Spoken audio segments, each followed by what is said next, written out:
Just imagine, like, how powerful is this device?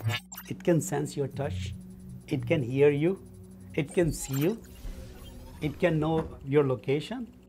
It knows so much about you. Piyush Jain is the founder and CEO of Simpom, which develops apps here in the DC region. It's his passion and livelihood. And yet, he knows there are risks. There's this old phrase, right? The morality of the hammer is in the hand of the holder. And to outsmart the bad guys, he's becoming one for the day. So I built this app called Demo Spy Cam. He's showing us an app that he made for us for both Apple and Android phones.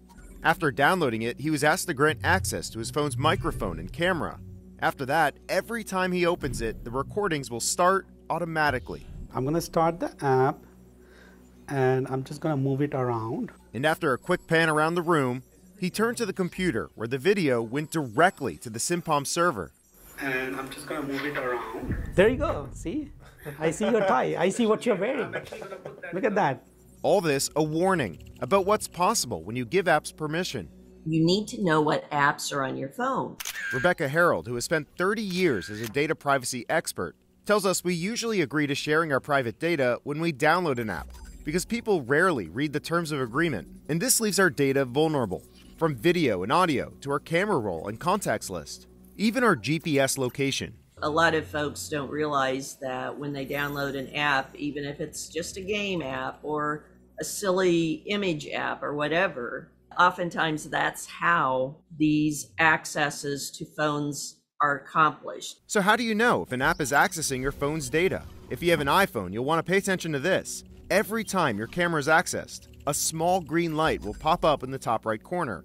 And every time your mic is used, you'll see a small orange light. And if you have an Android version 12 or up, you'll get notified as well. A green light in the top right corner indicates that your camera or microphone is being used. But here's the thing, we're not powerless to stop this. We can protect our data by taking a couple easy steps. First off, both Apple and Android phones allow you to opt out of sharing this data. For example, let's say you're feeling a bit nervous about your TikTok app.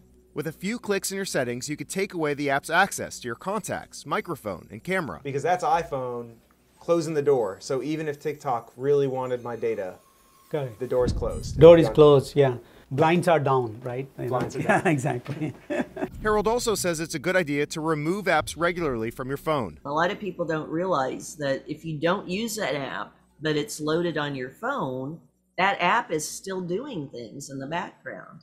Now on our website, we have a step-by-step breakdown on how to change your settings so that apps are unable to get a hold of your data. We also have more on the privacy policies for both Apple and Google. You can find that at WUSA9.com.